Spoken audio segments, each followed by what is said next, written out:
খেলেন। সেই 1500 বছর আগের কথা বলছি। সেই যুগে আরেকজন কবি ছিল, তার নাম ছিল ইবনে মুখাফফা। নাম কি? ইবনে, বলেন না কেন, আপনাদের মনোযোগ নাই মনে হয়, খারাপ লাগতেছে আপনাদের। তার নাম হচ্ছে ইবনে মুখাফফা। তার অনেক সুনাম ছিল, অনেক খ্যাতি ছিল, অনেক বড় ধরনের লেখক ছিল। আল্লাহ পাক রব্বুল আলামিন যখন এই চ্যালেঞ্জ দিলেন, দুনিয়ার সমগ্র মানুষ, সমগ্র জিন জাতি মিলেও তোমরা কুরআনের মতন একটা কুরআন তৈরি করতে পারবে না, তখন মক্কার কাফের মুশরিকরা ঢল বেঁধে তারা চলে গেল ইবনে মুখাফফার কাছে। কার কাছে? ইবনে মুখাফফার কাছে যখন গেল, গিয়ে বলল, হে ইবনে মুখাফফা, আপনি তো অনেক বড় কবি, আপনি তো অনেক বড় লেখক, অনেক সুনাম আছে, অনেক সুখ্যাতি আছে আপনার, আমরা আপনার কাছে একটা আবেদন নিয়ে এসেছি। ইবনে মুখাফফা বলল, কি আপনাদের আবেদন, কি আবদার, বলুন না, আমি একটু শুনি। ইবনে মুখাফফা বলার সাথে সাথে তারা বলল, এই দেখুন কুরআন, এই কুরআনের আলোয় আলোকিত হয়ে আমাদের ধর্মের মানুষ ইসলাম ধর্ম কবুল করে ফেলছে, মুহাম্মাদের খুদার দাওয়াত কবুল করে ফেলছে, আমরা এটা সহ্য করতে পারছি না, আমরা এসেছি আপনি এই কুরআনের মতন একটা কুরআন আপনি তৈরি করে দিবেন, আমরা কুরআনের মোকাবিলা করব। বলি না নাউজুবিল্লাহ। এই কুরআনের মতন একটি কুরআন আপনি তৈরি করে দিবেন, আমরা সেই কুরআনের মোকাবিলা করব। যখন ইবনে মুখাফফাকে এই কথা বলা হলো, ইবনে মুখাফফা একটু চুপ হয়ে গেল। চুপ হয়ে গিয়ে কিছুক্ষণ পরে বলল, আমি তোমাদের শর্তে রাজি, তবে আমার কিছু শর্ত আছে। হে ইবনে মুখাফফা, আপনার কি শর্ত? আপনার সব শর্ত আমরা পূরণ করে দিব। ইবনে মুখাফফা বলল, এই কুরআনের মতন একটু কুরআন লিখতে আমার 1 মাস সময় লাগবে। কয় মাস? কথা বলুন, কয় মাস? আমার 1 মাস সময় লাগবে, আপনারা নির্দ্বিধায় আমাকে 1 মাস সময় দিতে হবে। দ্বিতীয় শর্ত হচ্ছে, এই 1 মাস আমি আর অন্য কোনো কাজ করতে পারবো না, আমার পরিবারের জন্য আয় উপার্জন করতে পারবো না, আমার পরিবারের ভরণ পোষণের দায়িত্ব আমি নিতে পারবো না, অতএব আমার পরিবারের ভরণ পোষণের দায়িত্ব আপনাদেরকে নিতে হবে। সেই কাফের মুশরিকদের দল বলল, ইবনে মুখাফফা, আপনার কোনো শর্তই আমাদের কাছে শর্ত নয়, আপনি যা বলবেন আমরা সেটাই মেনে নিলাম। তারা যখন এই কথা বলল, ইবনে মুখাফফা এই কথা বলল, কাফের মুশরিকরা সব শর্ত মেনে নিয়ে তারা চলে গেল। এদিকে ইবনে মুখাফফা কুরআনের মতন একটি কুরআন লেখার চেষ্টা করছে, একটা পাতার মধ্যে চেষ্টা করে শুরু করে আর শেষ করতে পারে না। বিরক্ত হয়ে সেই পাতাটাকে ছিঁড়ে তার রুমের পাশে ফেলে দেয়, আবার আরেকটা পাতার মধ্যে শুরু করে আবার লেখে, শুরু করে শেষ করতে পারে না, আবারও ফেলে দেয়, পাতা ছিঁড়ে আবারও ফেলে দেয়। এভাবে পাতা ছিঁড়ে ফেলতে তার ঘরের উঁচু স্তূপ হয়ে গেছে, কাগজের স্তূপ। 15 দিন পরে যখন তারা এসলো খোঁজখবর নেওয়ার জন্য, যে আমরা তো ইবনে মুখাফফাকে একটা দায়িত্ব দিয়ে আসলাম, কুরআনের মতন একটা কুরআন লিখবে, সে কি লিখছে আমাদের তো দেখার দরকার। তারা যখন ইবনে মুখাফফার কাছে এলো, এসে বলল, ইবনে মুখাফফা, কবর কি? ইবনে মুখাফফা বলল, কবর ভালো, আরো তো 15 দিন সময় আছে, তোমরা চলে যাও, আমি আরো 15 দিন সময় চেষ্টা করি। তারা চলে গেল। আরো 15 দিন যখন গেল, 1 মাস সময় ফুলফিল হয়ে যাওয়ার পরে মক্কার কাফের মুশরিকরা দল বেঁধে আবার আসলো, এসে বলল, ইবনে মুখাফফা, এবার খবর কি? এবার খবর। ইবনে মুখাফফা বলল, খবর ভালো। কেন খবর ভালো না কেন? তারা তখন দেখতে পেল ইবনে মুখাফফার ঘরের চতুর্দিকে এভাবে কাগজের পুটলা, সে মুঠ করে পুটলা করে চতুর্দিকে ফেলে রাখছে। তারা জিজ্ঞাসা করলো, হে ইবনে মুখাফফা, আপনাকে তো আমরা দায়িত্ব দিলাম কুরআনের মতন একটা কুরআন তৈরি করবেন, আপনি কি কুরআন তৈরি করছেন? আপনার চতুর্দিকে তো দেখলাম শুধু কাগজের স্তূপ, আপনি লেখেন নাই, এই কাগজগুলা ছিঁড়ে ফেলছেন কেন? তোকে ইবনে মুখাফফা বলল, হে কাফের মুশরিকরা, হে ভাইয়েরা, আমাকে তোমরা যে দায়িত্ব দিয়েছো, কিয়ামত হয়ে যাবে, আমার দ্বারা সেই দায়িত্ব পালন করা সম্ভব হবে? কথাগণ, সম্ভব হবে? কেন সম্ভব হবে না?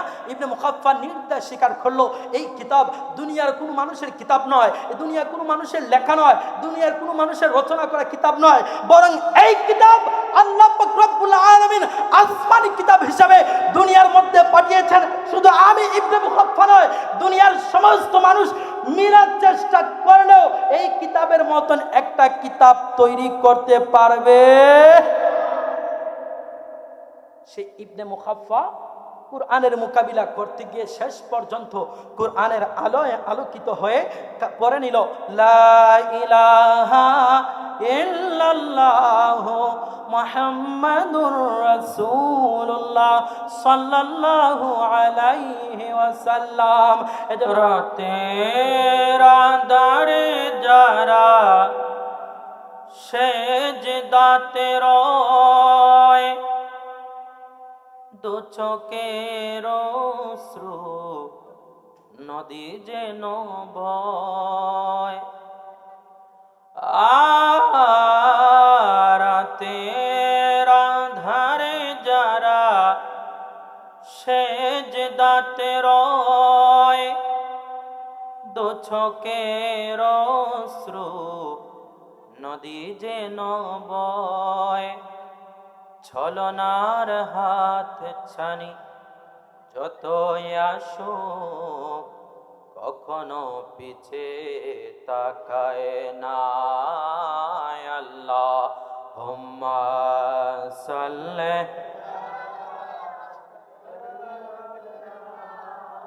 মাওলানা মুহাম্মাদ ওয়া আলা আলি সাইয়্যিদিনা।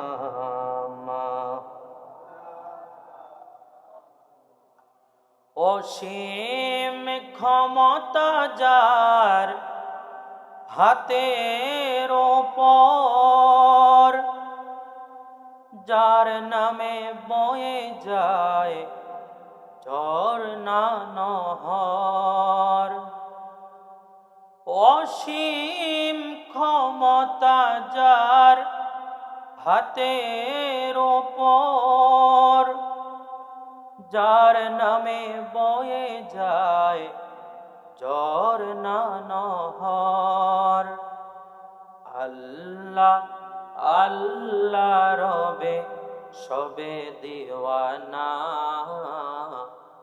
প্রভুর প্রেমে মন সারা দাও না। আল্লাহুম্মা সাল্লি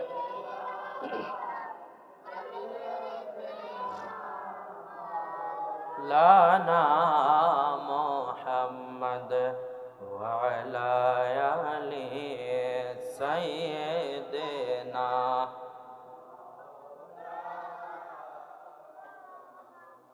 ক্ষমা চাও যদি কব পাপ ধরিয়ার,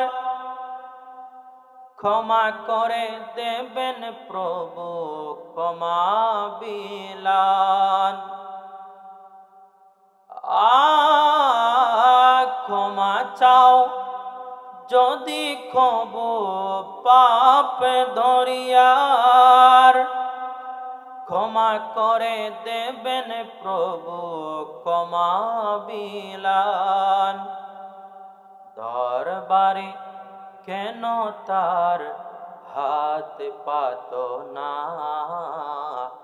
প্রভুর প্রেমে মন সারা দাও না।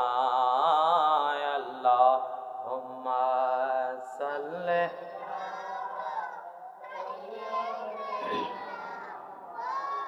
লানা মুহাম্মাদ ওয়া আলা আলি সাইয়্যিদিনা।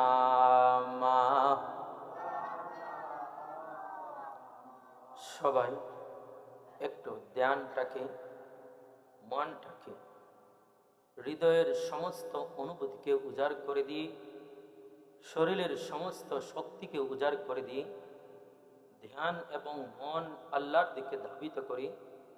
আসুন আমরা কিছু সময় আল্লাহ পাক রব্বুল আলামিনের জিকির করি। সকলে আমার সাথে বলুন আল্লাহ আল্লাহ আল্লাহু লা ইলাহা ইল্লাহু আল্লাহ আল্লাহ।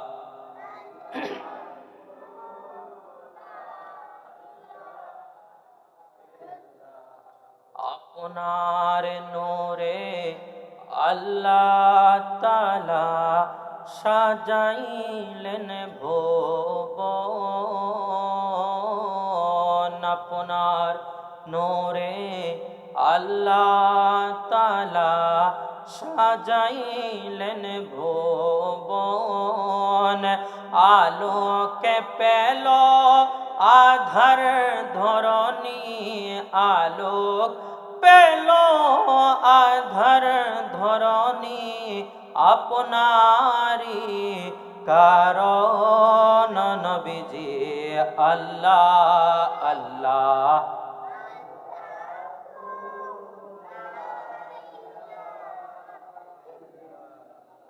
यासीन त्वाहा कमले वाला कुरान की तफसीर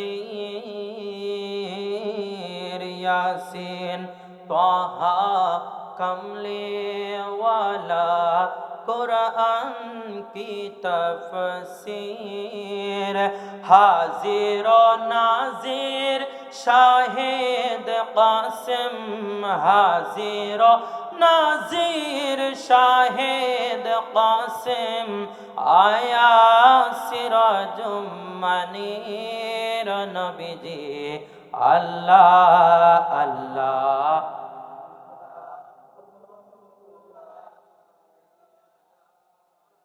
इल्लाह अल्लाह अल्लाह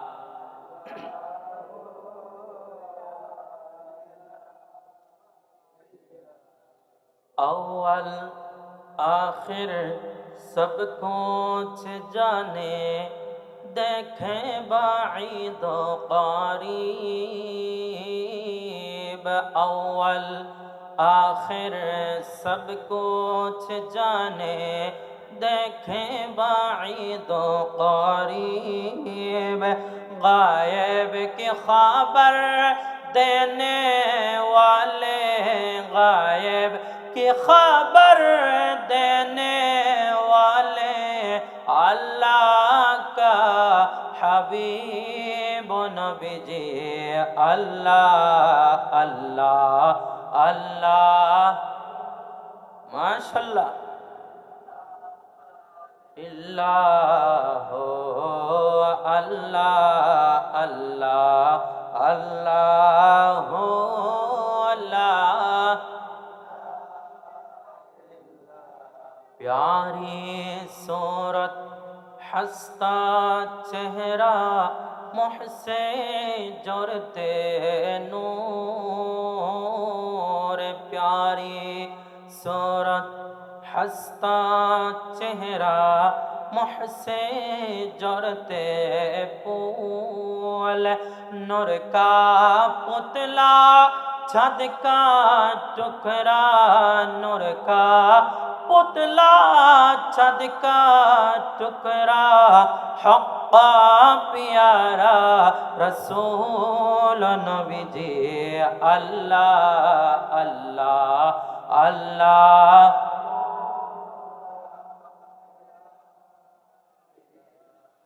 हो अल्लाह अल्लाह अल्लाह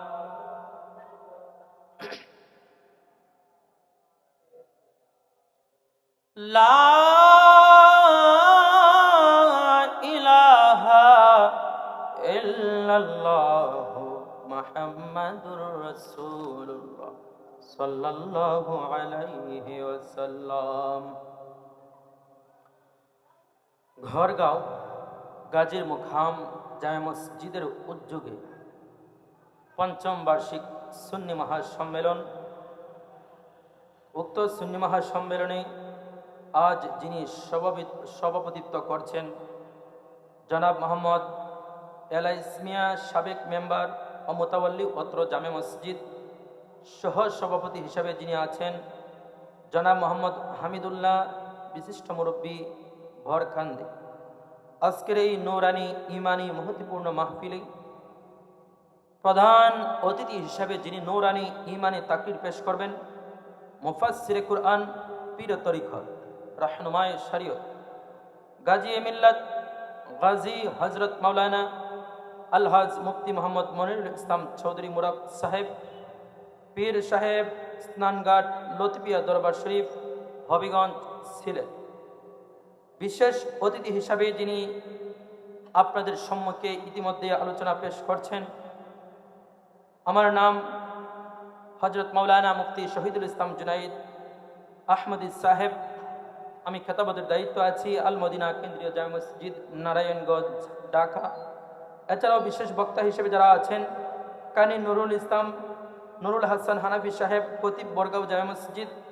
বিশেষ বক্তা হযরত মাওলানা শেখ মোহাম্মদ জাহেদ রেজা আবিদি সাহেব, খতিব, ডেংরুয়াপাড়া নতুন জামে মসজিদ সহ আজকের এই নূরানি ইমানি মাহফিলের মধ্যে বিশেষ মেহমান, আমন্ত্রিত মেহমান ইতিমধ্যেই যারা আজকের এই নূরানি ইমানি মাহফিলের মধ্যে উপস্থিত হয়েছেন কিংবা হতে চলেছেন, কিংবা এখনো যারা রাস্তার মধ্যে হাঁটি হাঁটি পা পা করে আল্লাহর ঘর মসজিদের উদ্যোগে এই নূরানি ইমানি মাহফিলের মধ্যে আসার এবং বসার নিয়ত করেছেন কিংবা আসতেছেন, পর্দানিশী মা ও বোনেরা যারা বাড়ি থেকে, ঘর থেকে আমাদের মাইকের আওয়াজ শুনছেন, আমি সকলের প্রতি জানাই আমার অন্তরের অন্তঃস্থল থেকে আন্তরিক মুবারকবাদ এবং সালাম।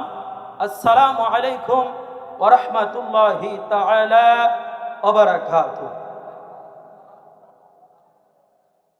সম্মানিত উপস্থিতি, আজকের এই ভরগাঁও গাজীর মুকাম জামে মসজিদের উদ্যোগে পঞ্চম বার্ষিক সুন্নি ইসলামী সুন্নি মহাসম্মেলন হওয়াতে আপনারা খুশি না বেজার? একটু জবানটা খুলে বলতে হবে খুশি না বেজার? আরো জোরে বলতে হবে খুশি না বেজার? দুনো হাত তুলে বলতে হবে খুশি না বেজার? খুশি হওয়ার কারণ আছে না নাই? তো জবানটা খুলে আমাদেরকে হেল্প করতে হবে। আপনারা যদি আওয়াজ না দেন, বক্তারা বক্তৃতা দিতে উৎসাহ পায় না। আপনারা একটু আওয়াজ দিতে হবে। আপনারা খুশি না বেজার? খুশি হওয়ার কারণ আছে না নাই? আমরা শুনতে চাই কি চাই না? এরকম মাহফিল যারা কুরআন হাদিসের মাহফিল সাজায়, এরকম মাহফিলকে আমার আল্লাহ পাক রব্বুল আলামিন আমাদের দু জাহানের বাদশা নবী, কামলিওয়ালা নবী, দু জাহানের বাদশা নবী হযরত মুহাম্মদ সাল্লাল্লাহু আলাইহি ওয়াসাল্লাম জান্নাতের বাগান হিসেবে বলে গিয়েছেন। বলি না সুবহানাল্লাহ। আমার দয়াল নবীজি বলছেন, মাজারিসুল ইলম হিয়া হাত্তা রাউদাতুম মির রিয়াদিল জান্নাহ। যদি কোনো এক মজলিসের মধ্যে বসে আল্লাহর কোনো বান্দারা, আল্লাহর কোনো বান্দার দল কোনো একটা জলসার মধ্যে বসে কোরআন থেকে আলোচনা করে, হাদিস থেকে আলোচনা করে, আল্লাহর জিকির করে, নবীজির দরুদ পড়ে, তারা যদি সর্বোপরি সকলে মিলে কোরআন হাদিসের আলোচনা শুনতে থাকে, সেই জায়গাটা, সেই মাহফিলটা আর মাহফিল থাকে না। সেই জায়গাটা আর কোনো সাধারণ জায়গা থাকে না। কোরআন এবং হাদিসের বরকতে আল্লাহ পাক রব্বুল আলামিন সেই জায়গাটাকে জান্নাতের বাগান হিসাবে কবুল করে নেন। চিৎকার দিয়ে বলেন আল্লাহু আকবার। আজকে আমরা এখানে এসেছি, বসেছি, এই জায়গা কোনো সাধারণ জায়গা। আমরা জান্নাতের বাগানের মধ্যে এসে বসেছি। কথা কোন ঠিক কিনা? যারা এসেছে তাদের নসিব ভালো, আর যারা আসে নাই তাদের নসিব মন্দ। আজকে যদি এখানে একটা ডিজে পার্টি দেওয়া হতো, গানের অনুষ্ঠান দেওয়া হতো, একটা মিনি ফুটবল টুর্নামেন্ট দেওয়া হতো, কাউকে দাওয়াত করা লাগতো না, পোস্টারিং করা লাগতো না, মাইকিং করা লাগতো না, এই আয়োজন করা লাগতো না। মানুষ নিজের টাকা খরচ করে সেখানে উপস্থিত হইতো। কথা কোন ঠিক কিনা? কিন্তু ভালো জায়গায় ভালো কাজের আয়োজন করার পরেও মানুষ আসে না কেন? শয়তানের ধোঁকায় পড়ে মানুষ পথভ্রষ্ট হয়ে যায়। কথা কোন ঠিক কিনা? এজন্য আমরা সকলকে আহ্বান করব, যারা এখনো রাস্তাঘাটে হাঁটি হাঁটি পা পা করছেন, এদিক সেদিক ঘোরাফেরা করছেন, আসুন জান্নাতের বাগানের মধ্যে আসুন। কোরআন হাদিস থেকে দুই চারটি কথা শুনলে ঈমান তাজা হয় কি হয় না? আমার রাসূল করিম সাল্লাল্লাহু আলাইহি ওয়াসাল্লাম আরো বলছেন, লা ইয়াকুদু কওমুন ইয়াযকুরুনাল্লাহা আযজা ওয়া জাল্লা। যদি কোনো এক সম্প্রদায়, দুনিয়ার কোনো এক উম্মতের দল, কোনো এক বান্দার দল কোনো এক জায়গায় বসে আল্লাহর জিকির করে, আল্লাহ পাক রব্বুল আলামিন ইল্লা খাফাতহুমুল মালাইকা, একদল ফেরেশতাদেরকে পাঠিয়ে দেন। এই ফেরেশতারা এই জিকিররত বান্দাদের, কুরআন হাদিসের বয়ান শুধু বান্দাদেরকে চতুর্দিক দিয়ে নিরাপত্তার জন্য ঘিরে ফেলেন। বলি না সুবহানাল্লাহ। আল্লাহর ফেরেশতারা, আল্লাহর নিয়োজিত ফেরেশতারা সেই সমস্ত বান্দাদেরকে চতুর্দিক দিয়ে ঘিরে ফেলেন। শুধু তাই নয়, আমার রাসূল করিম সাল্লাল্লাহু আলাইহি ওয়াসাল্লাম বলছেন ও গাশিয়াতুহুমুর রাহমা, আল্লাহ পাক রব্বুল আলামিনের রহমত তাদেরকে ঢেকে ফেলে। শুধু তাই নয়, ওয়ানাজালাত আলাইহিমুস সাকিনা, আল্লাহ পাক রব্বুল আলামিন আসমান থেকে তাদের উপর রহমত বর্ষণ করতে থাকেন। শুধু তাই নয়, আমার রাসূল করিম সাল্লাল্লাহু আলাইহি ওয়াসাল্লাম বলছেন ওয়া যাকারাহুমুল্লাহু ফি মান ইনদাহু, আল্লাহ পাক রব্বুল আলামিন তার নিকটস্থ ফেরেশতাদেরকে নিয়ে দুনিয়ায় যারা আল্লাহর জিকির করে, রাসূলের জিকির করে, কুরআন হাদিসের জিকির করে, কুরআন হাদিসের আলোচনা শুনে, আল্লাহ পাক রব্বুল আলামিন তার নিকটস্থ ফেরেশতাদেরকে নিয়ে সেই সমস্ত বান্দাদের আলোচনা করতে থাকেন। আমরা যারা আজকে এখানে বসছি, আমরা কোন সাধারণ, এমনিতে সাধারণ হতে পারি। যারা এখানে বসে গেছি, নিয়ত করে ফেলছি যে আমরা কোরআন হাদিস থেকে হুজুররা মূল্যবান তাকরীর পেশ করবেন, আমরা মূল্যবান তাকরীর পেশ করব, তারা কোনো সাধারণ মানুষ আজকে নই, আমরা আল্লাহর মেহমান হয়ে গেছি। আমরা এখানে বসেছি কোরআন থেকে আলোচনা শুনবো, কথা কোন ঠিক কিনা? হাদিস থেকে আলোচনা শুনবো, কথা কোন ঠিক কিনা? এই যে আমার হাতে, এটা কি? মহাগ্রন্থ আল কুরআন, যে কুরআনকে আল্লাহ বলছেন হুদাল্লিল মুত্তাকিন, এই কুরআন হচ্ছে মুত্তাকিনদের জন্য হেদায়েত, কথা কোন ঠিক কিনা? আল্লাহ পাক রব্বুল আলামিন, আমি শুরুতেই পবিত্র কুরআনুল কারীম থেকে একটি আয়াতে কারিমা তেলাওয়াত করছি। আল্লাহ পাক রব্বুল আলামিন পবিত্র কুরআনুল কারীমের সূরাতুল বাকারার প্রথম, দ্বিতীয়, তৃতীয় নম্বর আয়াতের মধ্যে বলছেন আলিফ লাম মিম যালিকাল কিতাবু লা রাইবা ফীহি হুদাল লিল মুত্তাকিন।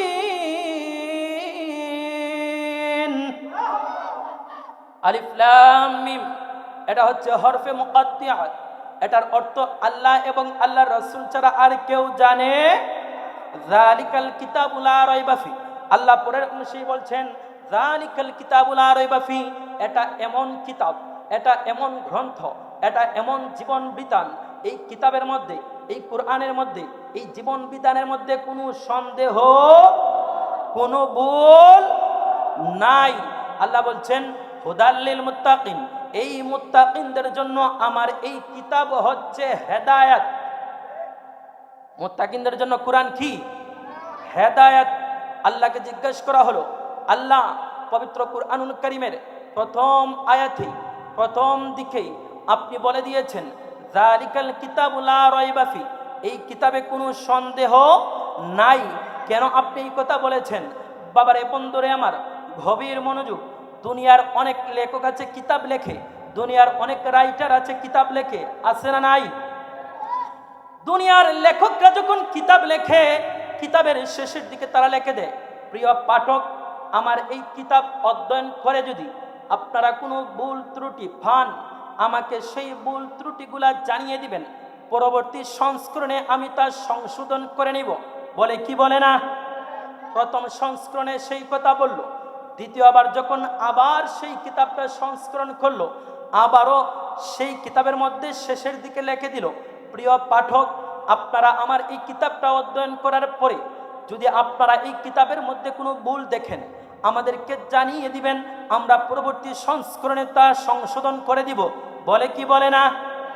তৃতীয়বার যখন আবার সংস্করণ করলো, সেই লেখক আবার বলে দিল, প্রিয় পাঠক, আপনারা আমার এই কিতাব অধ্যয়ন করে যদি কোনো ভুল ত্রুটি পান, আমাকে জানিয়ে দিবেন, আমি পরবর্তী সংস্করণে তা সংশোধন করে দিব। এইভাবেই এই লেখক, দুনিয়ার লেখক, যতবারই কুরআন লেখে না কেন, যতবারই কিতাব লেখে না কেন, প্রত্যেকবার কিতাবের শেষের দিকে সে এই কথাটি লিখে দেয়, যদি আমার কোনো ভুল হয়, কোনো ত্রুটি হয়, আপনারা আমাকে জানিয়ে দিবেন, আমি পরবর্তী সংস্করণে তা সংশোধন করে দিব। লেখে কি লেখে না? যদি তাকে জিজ্ঞাসা করেন, হে লেখক ভাই, হে আমার ভাই, আপনি একটা কিতাব লিখেছেন, এটার মধ্যে প্রথমে লিখেছেন যদি ভুল ত্রুটি হয় আমাকে জানিয়ে দিবেন, আমি পরবর্তী সংস্করণে তা সংশোধন করে দিব। প্রথমবার লেখলেন, দ্বিতীয়বার আবার সেম কথা লেখলেন, তৃতীয়বার আবার সেম কথা লেখলেন। আপনি যতবার সংস্করণ করছেন প্রত্যেকবার সেই কথাটাই লিখছেন। এর মানে কি, এর মাহাত্ম্য কি, এর মধ্যে রহস্য কি?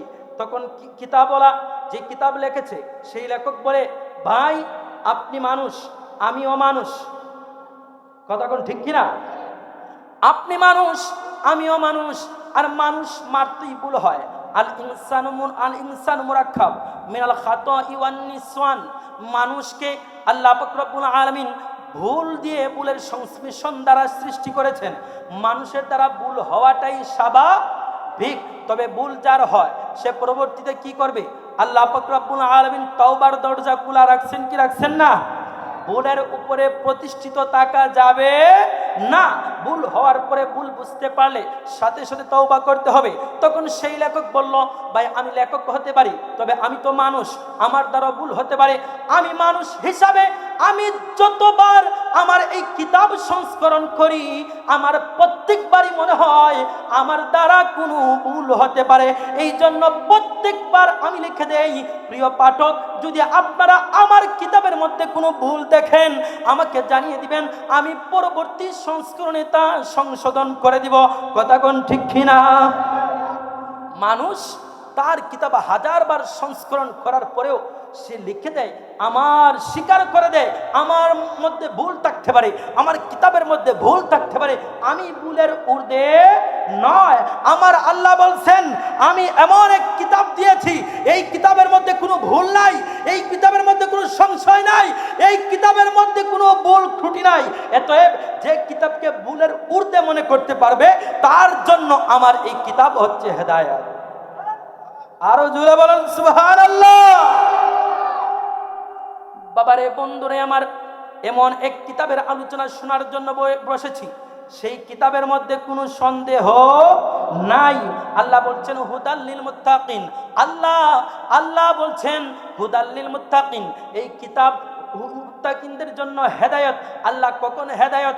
আল্লাহ পাক রব্বুল আলামিন বলছেন, তুমি যদি এই কিতাব থেকে তুমি যদি হেদায়েত নিতে চাও, তোমাকে আগে বিশ্বাস করতে হবে এই কিতাবের মধ্যে কোনো ভুল নাই। যদি ভুল নাই বিশ্বাস করে কিতাবে ঢুকতে পারো, তুমি পশুর মতো কুরআনে ঢুকবা, আর মানুষের মতো মানুষ হয়ে কুরআন থেকে বাইর হয়ে যাইবা। বাবারে, বন্ধুরে আমার, পবিত্র কুরআনুল কারীমের প্রথম সূরার নাম কি? সূরাতুল বাকারা। কথা কোন ঠিক কিনা? সূরাতুল বাকারা। বাকারা শব্দের অর্থ কি আপনারা জানেননি? জানেন না? বাকারা শব্দের অর্থ হচ্ছে গাভী।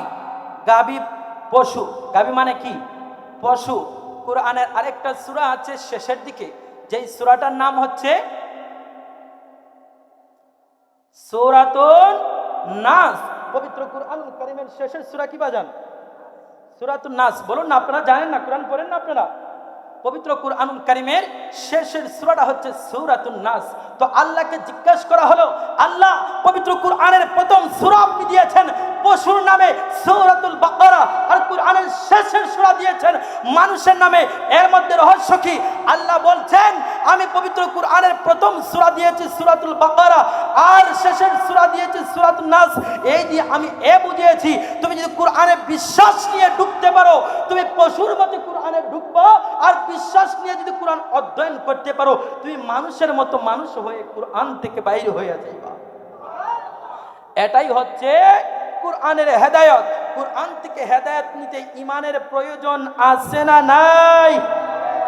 ঈমান অনেক ইহুদি, খ্রিস্টান, নাসরা, বেদিন আছে, তারা কুরআন অধ্যয়ন করে তারা উন্নত বিশ্বে বিভিন্ন কিছু আবিষ্কার করছে, কিন্তু তারা হেদায়েত পাচ্ছে কেন? পাচ্ছে না। তাদের ঈমান নাই। তারা কুরআন যে নির্ভুল কিতাব সেটা তারা বিশ্বাস করে না, বরঞ্চ তারা কুরআনকে ধ্বংস করার জন্য কুরআনের জয় জয়কার দেখে তারা ঈর্ষান্বিত হয়ে কুরআনকে ধ্বংস করতে চায়। কথা কোন ঠিক কিনা? কিন্তু না, তারা জানে না, তারা জানে না, তারা জানে না কুরআনকে কিয়ামত পর্যন্ত চেষ্টা করলেও কুরআনকে ধ্বংস করা যাবে। আল্লাহ পাক রব্বুল আলামিন পবিত্র কুরআনুল কারীমকে বারবার চ্যালেঞ্জ করেছেন কাফের মুশরিকদেরকে যে তোমরা কুরআনের মতন একটা কুরআন তৈরি করো, তারা পারে নাই। আল্লাহ শেষে আল্লাহ আরো সহজ করে দিয়েছেন, বলছেন তোমাদের কুরআনের মতো কুরআন আনতে হবে না, তোমরা কুরআনের থেকে 10টি সূরার মতন 10টি সূরা তৈরি করো, তারা পারে নাই। আল্লাহ শেষে আরো সহজ করে দিয়েছেন, আল্লাহ বলছেন তোমরা কুরআন থেকে একটা সূরাকে নির্বাচন করো, একটা সূরার মতন সূরা যদি তোমরা তৈরি করে আনতে পারো তাহলে বুঝবো তোমরা ঈমানদার। বলি না নাউযুবিল্লাহ। আল্লাহ পাক রব্বুল আলামিন যখন মুহাম্মদ সাল্লাল্লাহু আলাইহি ওয়াসাল্লাম সেই 1500 বছর আগে কুরআনের দাওয়াত দিতেন, কুরআনের দাওয়াত পেয়ে কুরআনের আহ্বানে তারা সাড়া দিয়ে যখন ইসলামকে কবুল করতে লাগলো, অন্যান্য ধর্ম ছেড়ে যখন ইসলামের সুশীতল ছায়াতলে তারা আশ্রয় নিতে থাকলো, তখন কাফের মুশরিকরা বিভিন্নভাবে ষড়যন্ত্র করতে শুরু করলো। তারা বলল যে এই কুরআন মুহাম্মদ বানিয়ে বানিয়ে বলছে, এটা তার নিজের তৈরি করা কুরআন, এটা কোনো আল্লাহর কিতাব হতে পারে। তারা অস্বীকার করলো। যখন তারা অস্বীকার করতে করতে চরম পর্যায়ে পৌঁছে গেল, তখন আল্লাহ পাক রব্বুল আলামিন রাসূল করিম সাল্লাল্লাহু আলাইহি ওয়াসাল্লামের উপর ওহী নাযিল করে দিয়ে বললেন, হে রাসূল, তারা কি বলে আনতা উলুনা তাআওয়ালা, আপনি যা বলছেন আমার পক্ষ থেকে বলছেন, তারা কি এটা বলে যে আপনি সেটা বানিয়ে বানিয়ে বলছেন? তারা কি এই কথা বলে? আমার রাসূল বললেন, হে আল্লাহ, তারা এই কথা বলে। আল্লাহ বললেন, সমস্যা নাই, তাদেরকে আপনি চ্যালেঞ্জ দিয়ে দেন। তারা যদি মনে করে এটা দুনিয়ার কোনো কারো দ্বারা তৈরি হতে পারে, তাদেরকে চ্যালেঞ্জ দিয়ে দেন, ফালিয়াতু বিহাদিসিম মিসলিহি ইন কানু সাদিকিন। তারা যদি মুত্তাকিন হয়, তারা যদি সত্যবাদী হয়, তারা যদি সাদিকিন হয়, তাদেরকে আপনি চ্যালেঞ্জ দিয়ে দিন, তারা যেন কুরআনের মতন একটা কুরআন তৈরি করে আনে। আল্লাহ পাক রব্বুল আলামিন কি করলেন? চ্যালেঞ্জ দিয়ে দিলেন। চ্যালেঞ্জ একদিন নয়, 2 দিন নয়, যুগের পর যুগ চলে গেল, কোন কাফের মুশরিক আল্লাহ পাক রব্বুল আলামিনের এই চ্যালেঞ্জ কবুল করতে পারে? আল্লাহ পাক রব্বুল আলামিন নবীজিকে জিজ্ঞাসা করলেন, ওগো দয়াল নবী, মায়ের নবী, আপনাকে যে চ্যালেঞ্জ দিয়েছিলাম, কাফের মুশরিকদেরকে আপনি চ্যালেঞ্জ দিয়েছিলেন, তারা কি কুরআনের মতন কুরআন আনতে পেরেছে? আমার নবীজি বললেন, না না, আল্লাহ তাদের তো আর কোনো খবরই নাই। এই চ্যালেঞ্জ দেওয়ার পরে তাদেরকে আর ল্যান্টন জ্বালিয়েও খুঁজে পাওয়া যাচ্ছে না। আল্লাহ তাদের আর কোনো খবর নাই, তারা আপনার কুরআনের মতন কুরআন আনতে পারবে না। তারপরও যখন তারা কুরআনের মতন কুরআন আনতে পারে না, কিন্তু কুরআনের বিরোধিতা করাও তারা ছাড়ে। কুরআনের মতন একটা কুরআন তারা আনতে পারে নাই, তারপরেও তারা কুরআনের বিরোধিতা করেই যাচ্ছিল আর বলছিল এটা আল্লাহর পক্ষ থেকে কোনো কিতাব হতে পারে না, এটা মুহাম্মদ সেটা বানিয়ে বানিয়ে বলছে, জাদু করে বলছে, মানুষকে ধর্মান্তরিত করার জন্য সে বানিয়ে বানিয়ে নিজে থেকে সেটা বলছে, এটা আল্লাহর কিতাব হতে পারে না। আল্লাহ পাক রব্বুল আলামিন তখন দয়াল নবীজিকে আবারও বললেন, আম ইয়াকুলুন আফতারা কুল ফাতু বিআশরি সুওয়ারিন মিসলিহি মুফতারায়াতি ওয়াদউ মান ইসতাতা'তুম মিন দুনিল্লাহি ইন কুনতুম সাদিকিন। আমার আল্লাহ বললেন, নবী গো, তারা যদি এবারও বলে এই কিতাব আপনি বানিয়ে বানিয়ে বলছেন, তাদেরকে চ্যালেঞ্জটা আরেকটু সহজ করে দিন। আল্লাহ কি চ্যালেঞ্জ দিব? আমার আল্লাহ পাক রব্বুল আলামিন বলছেন, নবী গো, তারা যদি বলে আপনি যা বলছেন আপনি নিজে থেকে বানিয়ে বানিয়ে বলছেন, আপনি তাদেরকে চ্যালেঞ্জ দেন, উল ফাতু বিআশরি সুওয়ারিন মিসলি, পবিত্র কুরআন থেকে যেই 10টি সূরা তাদের সহজ মনে হয়, ওই 10টি সূরা তারা নির্বাচন করুক, ওই 10টি সূরার মতন সূরা যেন তারা বানিয়ে নিয়ে আসে। বলেন না সুবহানাল্লাহ, আরো জোরে সুবহানাল্লাহ। তাদেরকে প্রথম চ্যালেঞ্জ দিলাম, তারা কুরআনের মতন একটা কুরআন আনবে, তারা পারে নাই। এবার তাদেরকে চ্যালেঞ্জ দিন, তারা যেন কুরআন থেকে 10টা সূরা নির্বাচন করে, 10টা সূরা, যে সূরাগুলো তাদের কাছে সহজ মনে হয়, ওই সহজ সূরার মতন সূরা যেন তারা তৈরি করে নিয়ে আসে। আমার রাসূল করিম সাল্লাল্লাহু আলাইহি ওয়াসাল্লাম এই কাফের মুশরিকদেরকে সেই চ্যালেঞ্জ দিলেন, কিন্তু যুগের পর যুগ চলে গেল, তারা কুরআনের 10টি সূরার মতন সূরা বানিয়ে আনতে পারে? কথা কোন পারে? আমার আল্লাহ পাক রব্বুল আলামিন জিজ্ঞাসা করলেন, নবী গো, আপনাকে তো এবার বললাম 10টি সূরা বানিয়ে আনার চ্যালেঞ্জ দেওয়ার জন্য, আপনি কি দেন নাই? নবী বলছেন আল্লাহ চ্যালেঞ্জ তো দিয়েছে, কিন্তু তাদেরকে আর খুঁজে পাওয়া যাচ্ছে। তারা চ্যালেঞ্জ গ্রহণ করে ঠিকই, কিন্তু কোরআনের মতন কোরআন তারা তৈরি করতে পারে না, কোরআনের সূরার মতন সূরা তারা তৈরি করতে পারে না, বরঞ্চ তাদেরকে ল্যান্টন জ্বালিয়েও আর খুঁজে পাওয়া যায় না। তারা কত বড় নাফরমান, কত বড় বেঈমান ছিল, কত বড় কাফের মুশরিক ছিল। আল্লাহ একদিকে চ্যালেঞ্জ দিচ্ছেন, তারা মোকাবিলা করতে পারছে না, তারপরে তারা কোরআনের বিরোধিতা করা ছাড়ছে। একদিকে চ্যালেঞ্জ মোকাবিলা করতে পারে না, অন্যদিকে বিরোধিতা করাও ছাড়ে না। আল্লাহ বললেন নবীজি তারা কি এখনো বিরোধিতা করে? নবীজি বললেন আল্লাহ তারা চ্যালেঞ্জ মোকাবিলা করতে পারে না ঠিকই, কিন্তু তারা বিরোধিতা করাও ছাড়ে নাই। আল্লাহ বলছেন নবী সমস্যা নাই, তাদেরকে চ্যালেঞ্জটা আরেকটু সহজ করে দিন। নবীজি বলছেন আল্লাহ এবার কি চ্যালেঞ্জ দিব?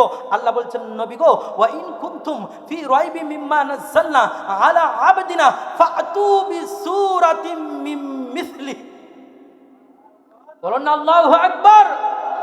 আল্লাহ বলছেন নবী গো এবার আপনি তাদেরকে বলুন কোরআন থেকে যেন একটি সূরা নির্বাচন করে, যেই সূরাটা তাদের সহজ হয়, যেই সূরাটা তাদের কাছে সহজ মনে হয়, এরকম একটা সূরা তারা নির্বাচন করে যেন তারা ওই সূরার মতন একটি সূরা যেন তারা তৈরি করে নিয়ে আসে।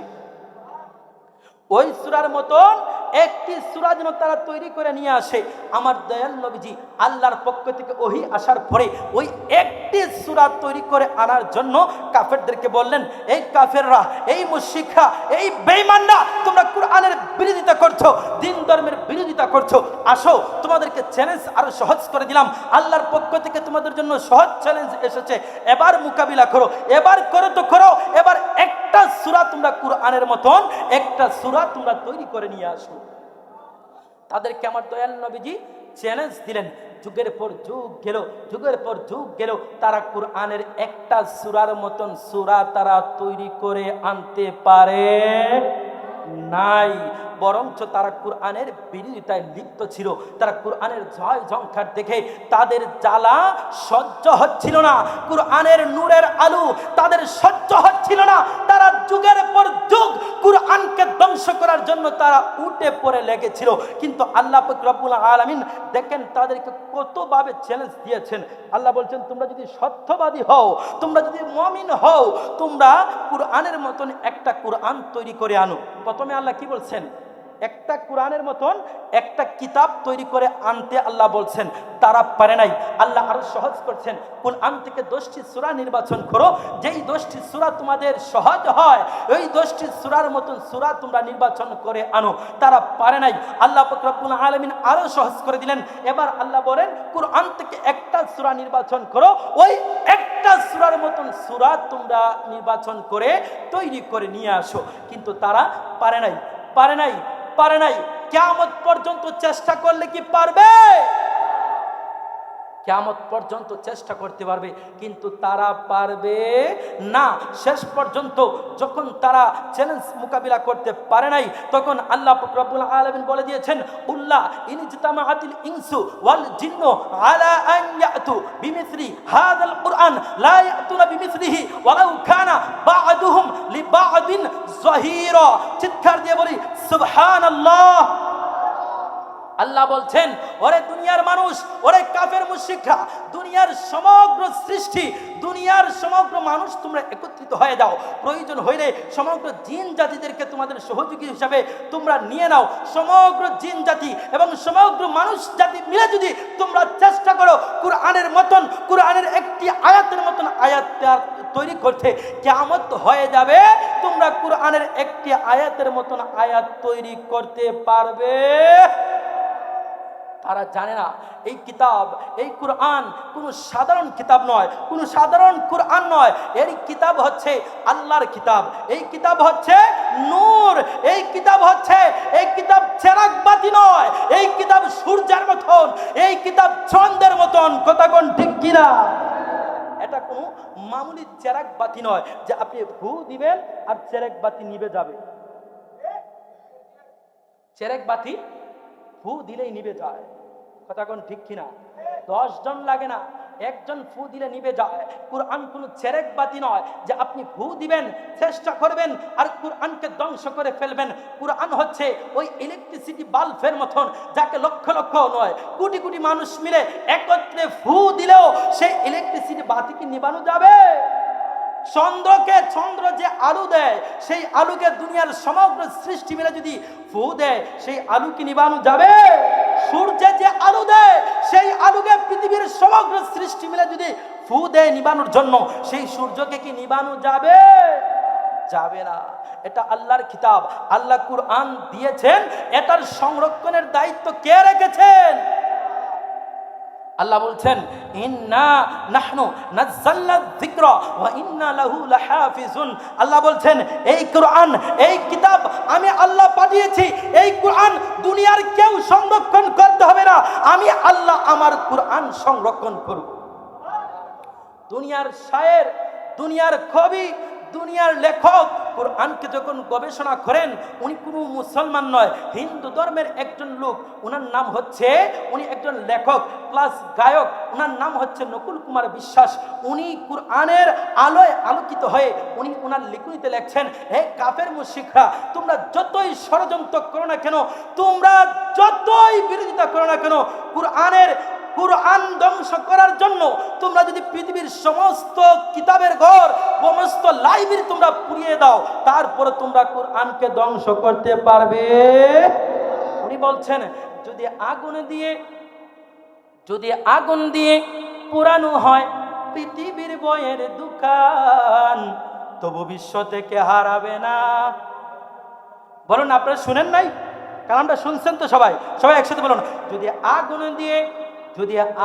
আগুন দিয়ে পুরানো হয় পৃথিবীর বইয়ের দোকান, তবু বিশ্ব থেকে হারাবে না পবিত্র কুরআন, তবু বিশ্ব থেকে হারাবে না। স্যার বলছেন, ওরে কিভাবে পূর্বে কোরআন আগুনের তেজ, ওরে বিশ্ব জুড়ে আছে লাখো কুরআনে হাফেজ। বলেন আল্লাহু আকবার।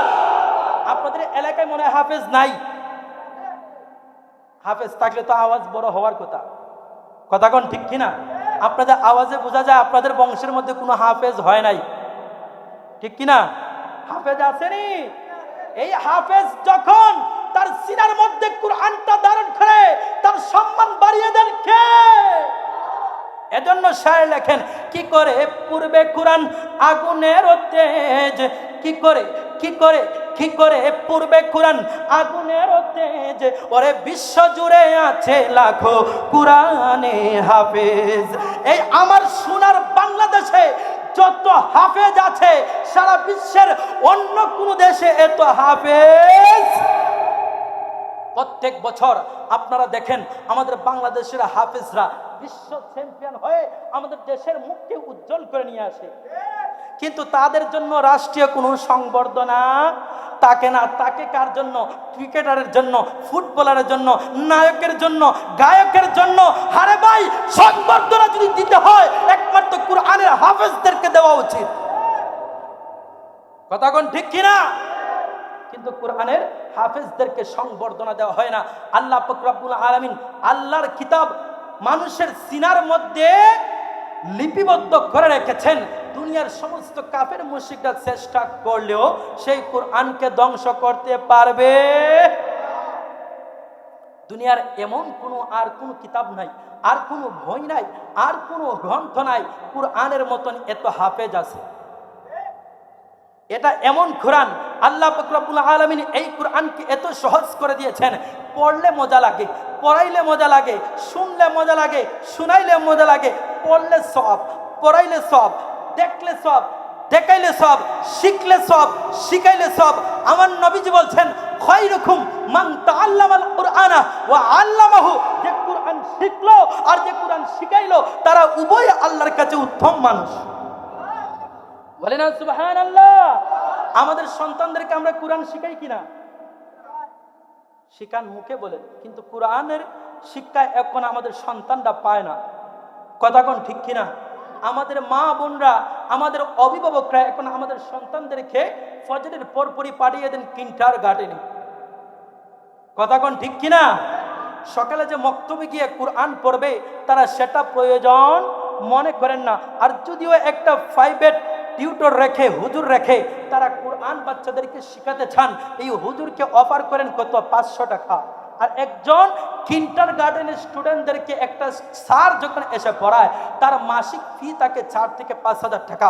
তারপরেও সপ্তাহে 3 দিন পড়ায়, 4 দিন পড়ায়, 2 দিন পড়ায়, মাসে 8 দিন 10 দিন পড়ায়, তাদের বেতন তাকে মাসে 5,000, 6,000, এরকম 5,000-এর উপরে। আর একটা কোরআন শিক্ষা দেওয়ার জন্য যখন একটা আলেমকে নিযুক্ত করা হয়, যখন তাকে হাদিয়া দিতে চায় তারা 500 টাকা। কথা কোন ঠিক কিনা?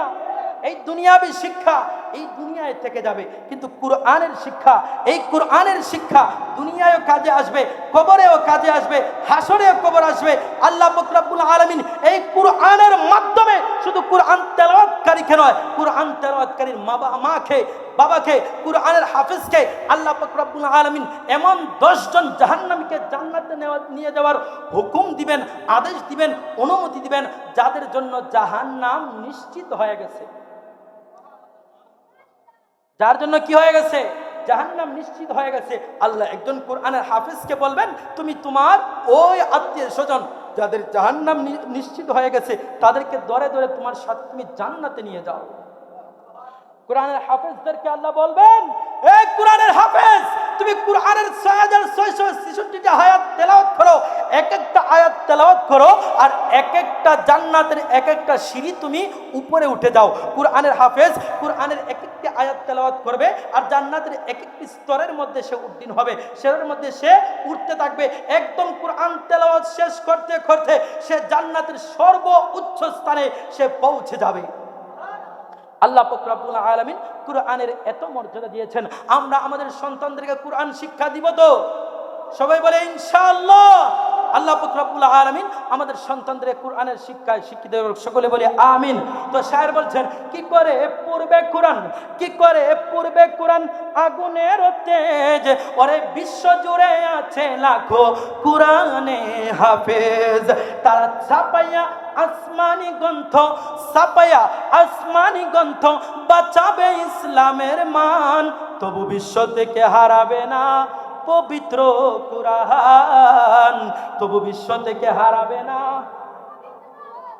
যদি আগুন দিয়ে পোড়ানো হয় পৃথিবীর বইয়ের দোকান, তবু বিশ্ব থেকে হারাবে না পবিত্র কোরআন, তবু বিশ্ব থেকে হারাবে না পবিত্র কোরআন। আজকালের মানুষ প্রমাণ ছাড়া কোনো কিছু বিশ্বাস করতে চায় না। এজন্য লেখক একটি প্রমাণ দিয়েছেন ওনার গায়কের মধ্যে। উনি বলছেন, পাকিস্তানের জিয়া মরে বিমান দুর্ঘটনায় ভাই, তার বিমান পুড়ে চাই হয়ে যায়, কোরআন পুড়ে নাই। পাকিস্তানের সামরিক শাসক, ওনার নাম ছিল জিয়া। ওনার একটা অভ্যাস ছিল, উনি যখন রাষ্ট্রীয় কোনো সফরে যেতেন, ওনার বুক পকেটের মধ্যে ছোট্ট একটা কোরআন শরীফ থাকতো। উনি যেই জায়গায় থাকতেন, যেই সময় যেই জায়গায় যেতেন, ওনার বুক পকেটে ছোট্ট কোরআন শরীফটা রাখতেন, সময় সুযোগ পেলে উনি কোরআন শরীফ তেলাওয়াত করতেন। তো এক রাষ্ট্রীয় সফরে যখন উনি বাহির হইলেন, প্রতিমধ্যেই আনফরচুনেটলি ওনার বিমানটা দুর্ঘটনার কবলে পড়ে বিমানটা ধ্বংস হয়ে গেল। বিমানের যত যাত্রী ছিল সমস্ত যাত্রীরা জ্বলে পুরো ছারকার হয়ে মৃত্যুবরণ করলো, এমনকি জিয়াও মৃত্যুবরণ করে ফেলছে। কিন্তু তার বুক পকেটের মধ্যে যেই কোরআন ছিল, সেই কোরআনের একটি পাতাও আগুন স্পর্শ করে। এই জন্য লেখক লেখেন, পাকিস্তানের জিয়া মরলো। খারাপ লাগতেছে? খারাপ লাগতেছে? পাকিস্তানের জিয়া মরলো বিমান দুর্ঘটনায় ভাই, তার বিমান পুড়ে চাই হয়ে যায়, কোরআন পুড়ে নাই। ওরে কোরআন যেমন ছিল তেমন আছে, কোরআন যেমন ছিল তেমন আছে, একটি হরফ হয় নিম্লান, তবু বিশ্ব থেকে হারাবে না। আপনারা বলেন না, তবু বিশ্ব থেকে হারাবে না। যদি আগুন দিয়ে পুরানো হয়, আগুন দিয়ে জ্বালানো হয় পৃথিবীর বইয়ের দোকান, তবু বিশ্ব থেকে হারাবে না পবিত্র কোরআন, বিশ্ব থেকে হারাবে না পবিত্র কুরআন বিশ্ব থেকে হারাবে না। আমার আল্লাহ পাক রব্বুল আলামিন যখন এই চ্যালেঞ্জ দিলেন, উল্লাহ ইনজতামাআতিল ইনসু ওয়াল জিন্নু আলা আন ইয়াতু বিমিসলি হাযাল কুরআন লা ইয়াতুনা বিমিসলিহি ওয়ালাউ কানা বা'দুহুম লিবা'দিন যাহিরা। আল্লাহ যখন এই চ্যালেঞ্জ দিলেন, দুনিয়ার সমস্ত মানুষ একত্রিত হয়ে যাও, প্রয়োজন হলে তোমাদের সহযোগী হিসাবে সমস্ত জিন জাতিদেরকে তোমরা নিয়ে আসো। জিন এবং সমস্ত মানুষ জাতি একত্রিত হয়েও যদি তোমরা চেষ্টা করো, কুরআনের মতন কুরআন তৈরি করতে পারবে না। যখন আল্লাহ পাক রব্বুল আলামিন এই চ্যালেঞ্জ করলেন, তখন আরবের একজন কাফের মুশরিক লেখক ছিল, তার নাম ছিল লবিদ বিন রবিয়া। কি নাম? নামটা বলতে পারলে বুঝবো যে আপনাদের কি আছে, মনোযোগ আছে। তার নামটা হচ্ছে লবিদ বিন রবিয়া। সেই আরব সমাজে তার অনেক সুখ্যাতি ছিল, অনেক নাম ছিল, অনেক গণ্যমান্য ব্যক্তি ছিল। সেই যখন আল্লাহ পাক রব্বুল আলামিনের এই চ্যালেঞ্জ দেখলো, সে কি করলো, একটা কাগজের মধ্যে তার নিজের মতো করে কুরআনের চ্যালেঞ্জ মোকাবিলা করার জন্য তার নিজের মতো করে সুন্দর একটি কবিতা লেখে সে কাবাগরের সম্মুখে লাগিয়ে দিল। বলি না নাউজুবিল্লাহ।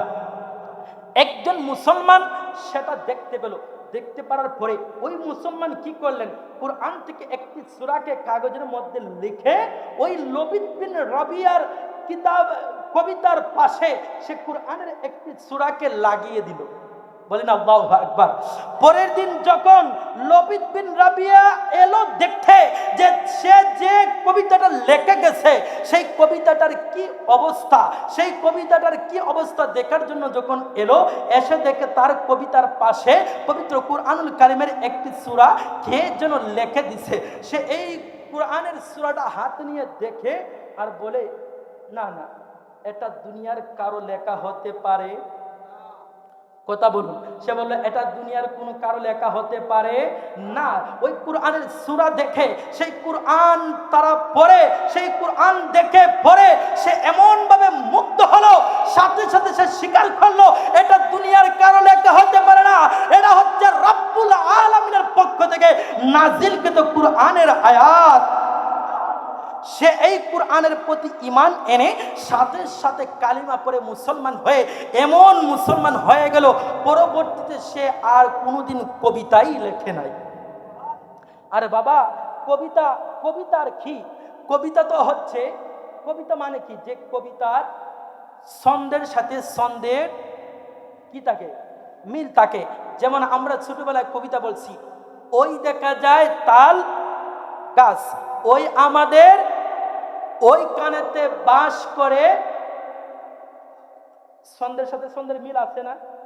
এরপরে আরো কবিতা পড়তাম, বাবু রে বাবু কোথায় যাস, বিলের দ্বারে কাটবো ঘাস, ঘাস কি হবে বেচবো হাটে, চিকন শাড়ি কিনবো পাটে। এরকম ছন্দের সাথে ছন্দ মিলাইয়া কবিতা লেখে কি লেখে না? কবিতা মানেই হচ্ছে ছন্দের মিল থাকা, ছন্দের পতন হলে সেটা আর কবিতা থাকে না। আমার আল্লাহ বলছেন, দুনিয়ার মানুষ তোমরা আর কি কবিতা লিখবা, আমি এই কুরআনকে এমন কুরআন পাঠিয়েছি, এই কুরআন হচ্ছে সর্বশ্রেষ্ঠ কবিতার বই। কিরকম প্রমাণ দেওয়ার দরকার আছে না নাই? দেখেন, আমি তেলাওয়াত করব, আপনারা শুধু দেখবেন সেই কুরআনের ছন্দের মিল আছে কিনা। আল্লাহ পবিত্র কুরআনুল কারীমে একটা সূরা নাজিল করছেন, সূরার নাম হচ্ছে সূরাতুর রহমান। আছে না নাই? আল্লাহ বলছেন, আর রহমান আল্লামাল কুরআন খালাকাল ইনসান আল্লামাহুল বায়ান الشمس والقمر بحسبان والنجم والشجر يسجدان والسماء رفعها ووضع الميزان। ছন্দের মিল আছে না নাই? আল্লাহ সূরাতুন নাজম দেখেন, আমি তেলাওয়াত করি, আপনারা শুধু মিলাবেন ছন্দের মিল আছে না নাই। ওয়ান নাজমি ইযা হাওয়া মা দাল্লা সাহিবুকুম ওয়া মা গাওয়া ওয়া মা ইয়ানতিকু ইয়ানতিকু আনিল হাওয়া ইন হুয়া ইল্লা ওয়াহয়ুন ইউহা আল্লামাহু শাদীদুল কুওয়া যু মিররাতিন ফাস্তাওয়া। ছন্দের মিল আসেনি বাবা? কতক্ষণ না আসে না নাই? আমরা যেই সূরাটা সবাই পারি, যেই সূরাটা না পড়লে আমাদের নামাজ হয় না, সূরাতুল ফাতিহা আমি তেলাওয়াত করি, দেখবেন ছন্দের মিল আছে কিনা। আল্লাহ বলছেন আলহামদুলিল্লাহি রাব্বিল আলামিন আর রহমানির রহিম মালিকি ইয়াউমিদ্দিন ইয়াকা না'বুদু ওয়া ইয়াকা নাস্তাঈন ইহদিনাস সিরাতাল মুস্তাকিম সিরাতাল লাযীনা আন'আমতা আলাইহিম গায়রিল মাগদুবি আলাইহিম ওয়ালাদ-দাল্লিন।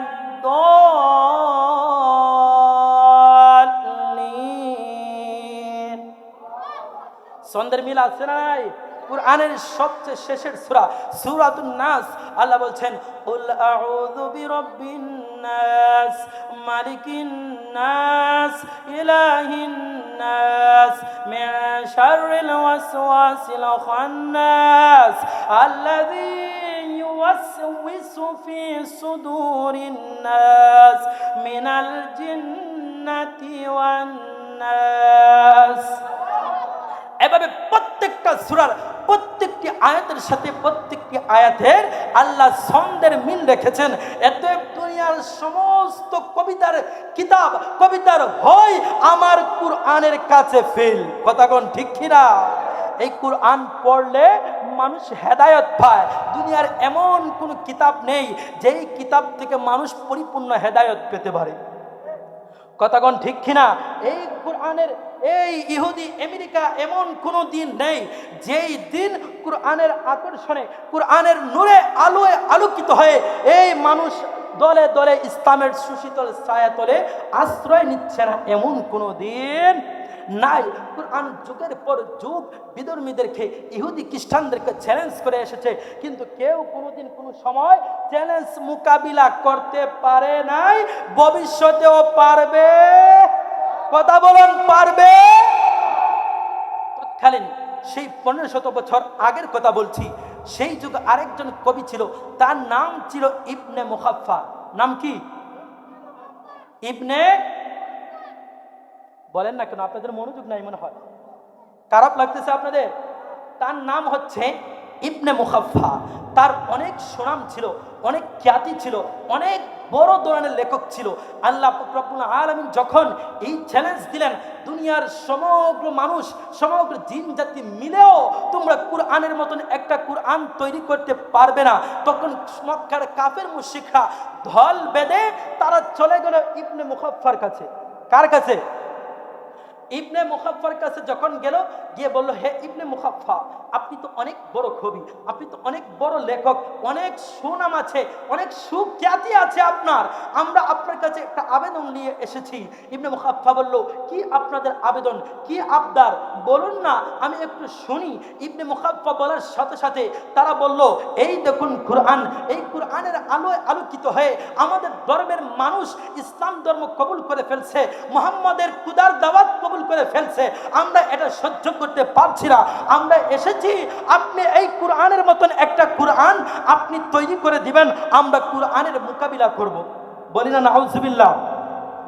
এই কুরআনের মতন একটি কুরআন আপনি তৈরি করে দিবেন, আমরা সেই কুরআনের মোকাবিলা করব। যখন ইবনে মুখাফফাকে এই কথা বলা হলো, ইবনে মুখাফফা একটু চুপ হয়ে গেল। চুপ হয়ে গিয়ে কিছুক্ষণ পরে বলল, আমি তোমাদের শর্তে রাজি, তবে আমার কিছু শর্ত আছে। হে ইবনে মুখাফফা, আপনার কি শর্ত? আপনার সব শর্ত আমরা পূরণ করে দিব। ইবনে মুখাফফা বলল, এই কুরআনের মতন একটি কুরআন লিখতে আমার 1 মাস সময় লাগবে। কয় মাস? কথা বলুন, কয় মাস? আমার 1 মাস সময় লাগবে, আপনারা নির্দ্বিধায় আমাকে 1 মাস সময় দিতে হবে। দ্বিতীয় শর্ত হচ্ছে, এই 1 মাস আমি আর অন্য কোনো কাজ করতে পারবো না, আমার পরিবারের জন্য আয় উপার্জন করতে পারবো না, আমার পরিবারের ভরণ পোষণের দায়িত্ব আমি নিতে পারবো না, অতএব আমার পরিবারের ভরণ পোষণের দায়িত্ব আপনাদেরকে নিতে হবে। সেই কাফের মুশরিকদের দল বলল, ইবনে মুখাফফা আপনার কোনো শর্তই আমাদের কাছে শর্ত নয়, আপনি যা বলবেন আমরা সেটাই মেনে নিলাম। তারা যখন এই কথা বলল, ইবনে মুখাফফা এই কথা বলল, কাফের মুশরিকরা সব শর্ত মেনে নিয়ে তারা চলে গেল। এদিকে ইবনে মুখাফফা কুরআনের মতন একটি কুরআন লেখার চেষ্টা করছে, একটা পাতার মধ্যে চেষ্টা করে শুরু করে আর শেষ করতে পারে না। বিরক্ত হয়ে সেই পাতাটাকে ছিঁড়ে তার রুমের পাশে ফেলে দেয়, আবার আরেকটা পাতার মধ্যে শুরু করে আবার লেখে, শুরু করে শেষ করতে পারে না, আবারও ফেলে দেয়, পাতা ছিঁড়ে আবারও ফেলে দেয়। এভাবে পাতা ছিঁড়ে ফেলতে তার ঘরের উঁচু স্তূপ হয়ে গেছে, কাগজের স্তূপ।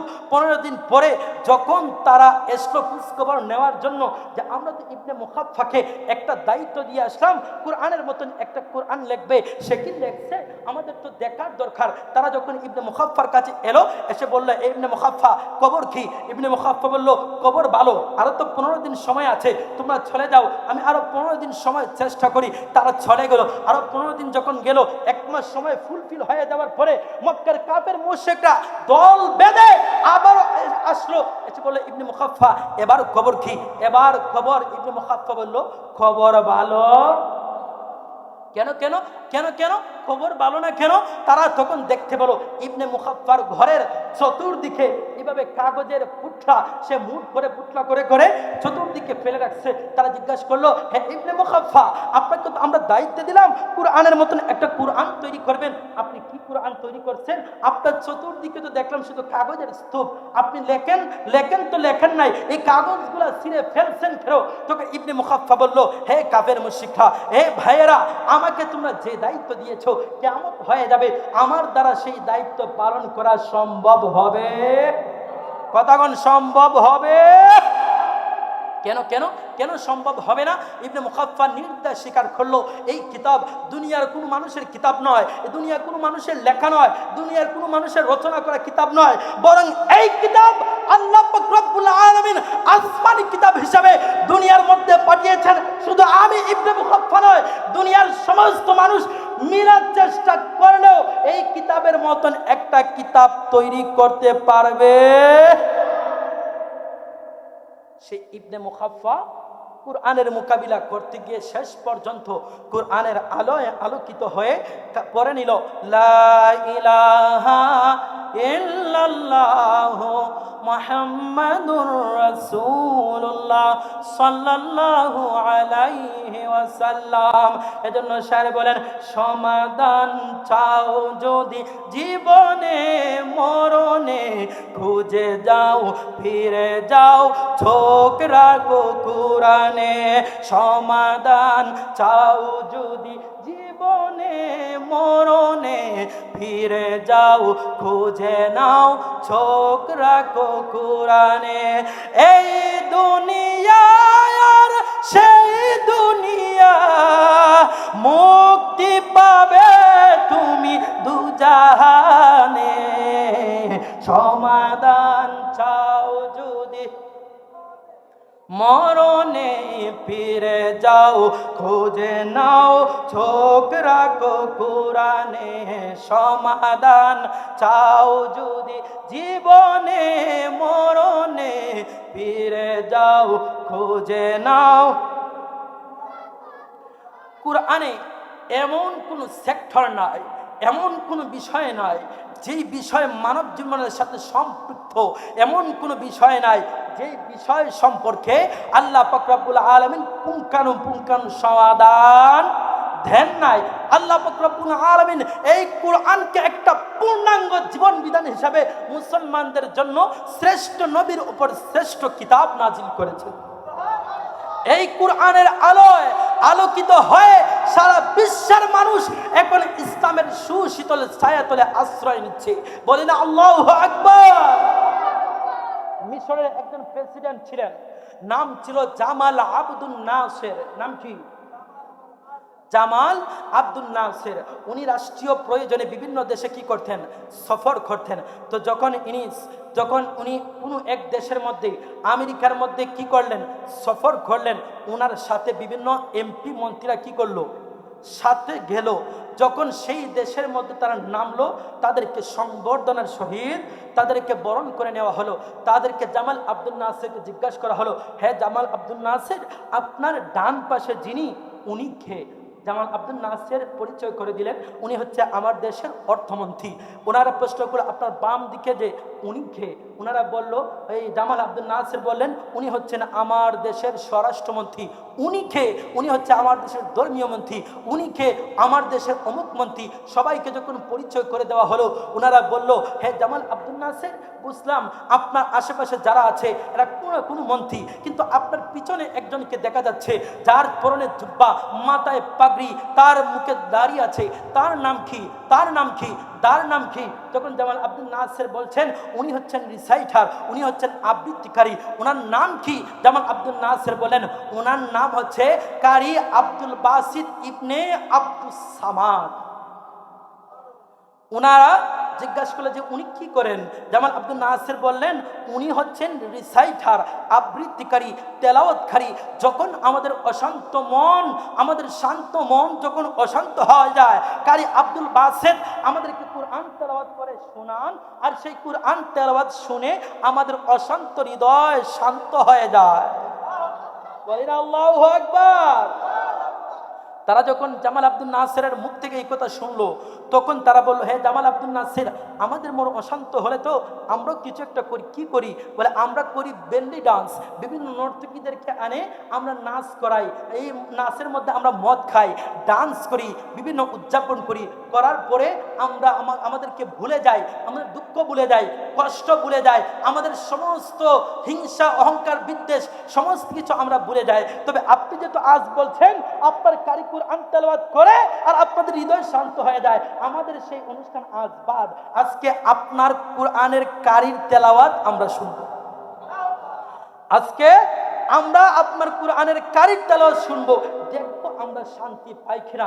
কারি আব্দুল বাসিতকে ইনভাইট করা হলো, আপনি রাতে অমুক সময়, অত ঘন্টায়, অত মিনিটে আপনি কুরআন তেলাওয়াত করবেন। সেখানে অনেক মানুষ জড়ো হবে, সবাই আপনার কুরআন তেলাওয়াত শুনবে, আপনি কুরআন তেলাওয়াত করবেন। জামাল আব্দুল নাসির কারি আব্দুল বাসিরকে যখন বললেন, কারি আব্দুল বাসির রাজি হয়ে গেলেন, হ্যাঁ আমি তেলাওয়াত করবো ইনশাআল্লাহ। তিনি যখন নির্ধারিত সময় হয়ে গেল, কারি আব্দুল বাসির আল্লাহকে ডাক দিয়ে বললেন, 2 রাকাত নফল নামাজ পড়ে আল্লাহর কাছে হাত তুলে ডাক দিয়ে বললেন, হে আল্লাহ, আপনি আমার কণ্ঠে অনেক অনেক সুর দিয়েছেন, অনেক মাধুর্যতা দিয়েছেন, অনেক রহমত বরকত দিয়েছেন। আল্লাহ, আপনার কাছে আমি আজকে চাই, আমাকে যতটুকু রহমত বরকত আমার কণ্ঠে দিয়েছেন, আমার তেলাওয়াতে দিয়েছেন, আজকে আমার কণ্ঠে এর চেয়ে 1000 গুণ মাধুর্যতা বৃদ্ধি করে দেন, সুর বৃদ্ধি করে দেন, মধুরতা বৃদ্ধি করে দেন, যেন আমি তেলাওয়াত করি আর এই তেলাওয়াত শুনে যেন কাফের মুশরিকরা ইসলামের সুশীতল ছায়াতলে আশ্রয় গ্রহণ করে। বলিনা আল্লাহু আকবার। নির্ধারিত সময় হয়ে গেল, কারি আব্দুল বাসির স্টেজের মধ্যে উঠলেন, আউযু বিল্লাহ বিসমিল্লাহ পড়ে অনেক লম্বা সময় নিয়ে আউযু বিল্লাহ বিসমিল্লাহ পড়েন। পড়ার পরে যখন কারি আব্দুল বাসির সূরাতুদ দুহা টান দিলেন, ওয়াদ-দুহা والليل إذا سجى ما ودعك ربك وما قلى وللآخرة خير لك من الأولى ولسوف يعطيك ربك فترضى ألم يجدك يتيما فآوى ووجدك ضالا فهدى ووجدك عائلا فأغنى فأما اليتيم فلا تقهر وأما السائل فلا تنهر وأما بنعمة ربك فحدث। যখন কারি আব্দুল বাসিত সূরাতুদ দুহা তেলাওয়াত করলেন, এদিকে সমস্ত শরীরের সমস্ত শক্তিকে উজাড় করে দিয়ে, কারি আব্দুল বাসির কণ্ঠের সমস্ত সুরকে উজাড় করে দিয়ে, আল্লাহর প্রেমের জ্ঞান মনকে উজাড় করে ধরে দিয়ে যখন উনি তেলাওয়াত করতে শুরু করলেন, ওই কাফের মুশরিকরা মদ সামনে নিয়ে বসেছিল। তারা ভাবছিল কোরআন তেলাওয়াত শুনবো আর মদ খাবো, কিন্তু না না, তারা কোরআন তেলাওয়াতে এতটাই মুগ্ধ হলো, তারা মদ খাওয়া ভুলে গেল। এক পর্যায়ে দেখা যাচ্ছিল কোরআনের সুরে মুক্ত হয়ে শান্তি পেয়ে তাদের অজান্তেই নিজের অজান্তেই তাদের চোখ দিয়ে টপ টপ করে চোখের পানি নিচের দিকে পড়ছে, টপ টপ করে চোখের পানি নিচের দিকে পড়ছে। জামাল আব্দুল নাসের জিজ্ঞাসা করলেন, হে আমার ভাইয়েরা, হে কাফের মুশরিকরা, তোমরা তো কোরআন তেলাওয়াত করা শুনতেছো, তোমরা তো কোরআনের কোনো কিছু বুঝো নাই, তো তোমাদের চোখ দিয়ে টপ টপ করে পানি পড়ছে কেন? কারণটা কি, বিষয়টা কি, মাহাত্ম কি, আমাদেরকে একটু বলো। জামাল আব্দুল নাসেরকে সেই কাফের মুশরিকরা বলল, ভাই আমরা জানি না, আমাদের কাছে কোনো কারণ নাই, কোনো এক অজানা কারণে আমরা এতটা শান্তি পাচ্ছি, আমাদের হৃদয় এতটা শীতল হচ্ছে, আমরা জানি না কোত্থেকে যেন আমাদের চোখ দিয়ে টপ টপ করে রহমতের পানি পড়ছে, আমরা সেটা বুঝতে পারি না। আমরা অর্থ না জানলেও সেই কোরআনের তেলাওয়াত আমাদের হৃদয়কে টাচ করেছে, আমাদের হৃদয়কে টাচ করেছে। হে জামাল আব্দুল নাসের, এটা দুনিয়ার কোনো কিতাব হতে পারে না, এটা মহান রব্বুল আলামিনের কিতাব। আমরা এই জায়গা থেকে আজকে ইসলামের কালিমা পড়ে লা ইলাহা ইল্লাল্লাহ মুহাম্মাদুর রাসূলুল্লাহ কালিমা পড়ে আমরা ইসলামের সুশীতল ছায়াতলে আমরা আশ্রয় গ্রহণ করলাম। আরো জুড়ে এই কোরআনের আলোয় তারা আলোকিত হয়ে আল্লাহ পাক রব্বুল আলামিনের ইন্নাদ দীনা ইনদাল্লাহিল ইসলাম, আল্লাহর একমাত্র মনোনীত ধর্ম ইসলামের মধ্যে তারা প্রবেশ করেছে। বলি না সুবহানাল্লাহ। ওই কোরআন, যেই কোরআন শ্রেষ্ঠ, ওই কোরআন কিভাবে শ্রেষ্ঠ হয়েছে? আমার কোরআনকে যখন জিজ্ঞাসা করলাম, কোরআন তুমি তো শ্রেষ্ঠ, তুমি তো শ্রেষ্ঠ কিতাব, তাওরাত, ইনজিল, জাবুর, কোরআন সমস্ত কিতাবের মধ্যে, আসমানি কিতাবের মধ্যে তুমি হচ্ছে শ্রেষ্ঠ কোরআন, তুমি শ্রেষ্ঠ হলে কিভাবে, তুমি শ্রেষ্ঠত্ব পেলে কিভাবে? তখন কোরআন বলল, আমি শ্রেষ্ঠ হয়েছি এমনি এমনি শ্রেষ্ঠ হয় নাই, আমি শ্রেষ্ঠ হয়েছি আমি মুহাম্মদ সাল্লাল্লাহু আলাইহি ওয়াসাল্লামের পিছনে দৌড়াতে দৌড়াতে আমি কোরআন শ্রেষ্ঠ হয়ে গেছি। আমি মুহাম্মদ সাল্লাল্লাহু আলাইহি ওয়াসাল্লাম যেখানে, আমি কোরআন সেখানে। আল্লাহ পাক রব্বুল আলামিন অন্যান্য নবীদেরকে ওহী দিয়েছেন, আল্লাহ ডেকেছেন, নবীরা গিয়েছেন, আল্লাহ দিয়েছেন। মুসা আলাইহিস সালাম তুর পাহাড়ে যেতেন, আল্লাহ ওহী দিতেন, মুসা আলাইহিস সালাম ওহী পেতেন। কিন্তু আল্লাহ বলেন, না না, কোরআন তুমি আমার নবী যেখানে যাবে তুমিও সেখানে যাবে। নবী যখন হাঁটে কোরআন তখন হাঁটে, নবী যখন বাজারে কোরআন তখন বাজারে, নবী যখন ঘরে কোরআন তখন ঘরে, নবী যখন সমাবেশে কোরআন তখন সমাবেশে, নবী যখন মসজিদে নববীতে কোরআনকে আল্লাহ মসজিদে নববীর মধ্যে পাঠিয়ে দিলেন। আমার নবী যেখানে আল্লাহ কোরআনকে পাঠালেন সেখানে। নবী কোরআন আনার জন্য কোনখানে যেতে হয় নাই। তো কোরআনকে জিজ্ঞেস করলাম, আপনি শ্রেষ্ঠত্ব পেয়েছেন কিভাবে? কোরআন বলল, আমি নবীর পিছনে ঘুরতে ঘুরতে কি হয়ে গেছি? শ্রেষ্ঠ হয়ে গেছি। শ্রেষ্ঠ নবীর উপর আমাকে নাজিল করা হয়েছে বিদায় আমি শ্রেষ্ঠ কোরআন হয়ে গেছি। বলি না সুবহানাল্লাহ। ওই কোরআনের মধ্যে আল্লাহ বলছেন, ওয়ারাফা'না লাকা যিকরাক। কি? সূরাতুল ইনশিরাহের মধ্যে আল্লাহ বলছেন, ওয়ারাফা'না লাকা যিকরাক। ওগো নবী, ওগো বন্ধু নবী, ওগো দু জাহানের বাদশা নবী, আমি আপনার শান মানকে কি করলাম? বুলন্দ করে দিলাম, বাড়িয়ে দিলাম, সমুন্নত করে দিলাম। আল্লাহ নবীর সম্মানকে কি বাড়িয়ে দিলেন? আপনি নবীর সম্মান কিভাবে বুলন্দ করে দিলেন? আমার নবী বলেন, তোমরা কি দেখো নাই? পবিত্র কুরআনুল কারীমের 15তম পারার প্রথম পৃষ্ঠা সূরাতুল বানি ইসরাঈলের শুরুতে তো আমি বলে দিয়েছি, সুবহানাল্লাযী আসরা বিআবদিহি লাইলাম মিনাল মসজিদিল হারামি ইলাল মসজিদিল আকসাল্লাযী বারাকনা হাওলাহু লিনুরিয়াহু মিন আয়াতিনা ইন্নাহু হুয়াস সামিউল বাসীর। আর জুড়ে বলুন আল্লাহু আকবার। আমার নবীজি বলেন, আমার আল্লাহ বলেন, আরে তোমরা কি দেখো নাই আমি আমার নবীর শানকে এতই বাড়িয়ে দিয়েছি, অন্যান্য কোন নবীকে এই শান, এই মর্যাদা, এই ইজ্জত আমি আর অন্য কোন নবীকে দেই নাই। আল্লাহ বলছেন আমি আর কোন নবীকে এরকম ইজ্জত দেই নাই। আল্লাহকে জিজ্ঞাসা করা হলো নবীকে কি ইজ্জত দিবেন? আল্লাহ বলছেন সুবহানাল্লাযী আসরা বিআবদিহি লাইলাম মিনাল মাসজিদিল হারামি ইলাল মাসজিদিল আকসা।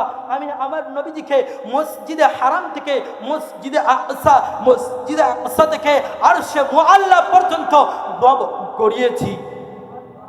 আমি যা অন্য কোন নবীকে আমি সেই মর্যাদা দেই নাই। আমি আমার নবীকে মহব্বত করি। অন্যান্য নবীর সাথে আমি কথা বলেছি দূরে দূরে, কিংবা জিব্রাইলের মাধ্যমে কানেকশন লাগিয়ে ওহী পাঠিয়েছি। নবীকে দূরে রেখে আমি আল্লাহ কথা বলেছি, কিন্তু আমার নবীকে দূরে রেখে কথা বলি নাই। আমার নবীকে আমার কাছে নিয়ে এসেছি, ফেস টু ফেস, সামনাসামনি, কোনো দূরত্ব ছিল না, একদম মুখামুখি বসে আমি আমার নবীর সাথে প্রেমের আলাপ করেছি। আমার নবীর সাথে কি করেছি? প্রেমের আলাপ করেছি। হে আমার আল্লাহ, আল্লাহ নবীজিকে এতই মহব্বত করেছেন। আপনারা জানেন মূসা আলাইহিস সালাম আল্লাহর সাথে কথা বলতেন কিনা? আল্লাহর সাথে কথা বলতেন। মূসা আলাইহিস সালামের কোনো কিছু জানার প্রয়োজন হলে তুর পাহাড়ে গিয়ে আল্লাহকে ডাক দিতেন, আল্লাহর সাথে কথা বলতেন। মূসা আলাইহিস সালাম নারায়ে তাকবীর, নারায়ে রিসালাত, আহলে সুন্নাত ওয়াল জামাত, হযরত মাওলানা মুফতি বদরুদ্দোজা সেলিম হুজুরের আগমন।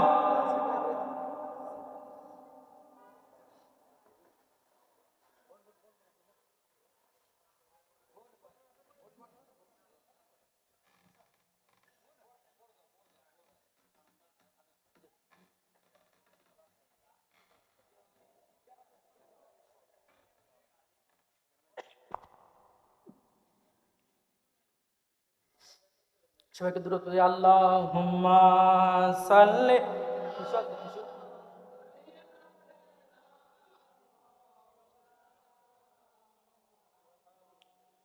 ওয়া আলা আলি সাইয়্যিদিনা। নবী গো আপনার ভালোবাসায় আল্লাহর ওলি হওয়া যায়। নবী গো আপনার ভালোবাসায় জান্নাতবাসী হওয়া যায়। আল্লাহুম্মা সাল্লি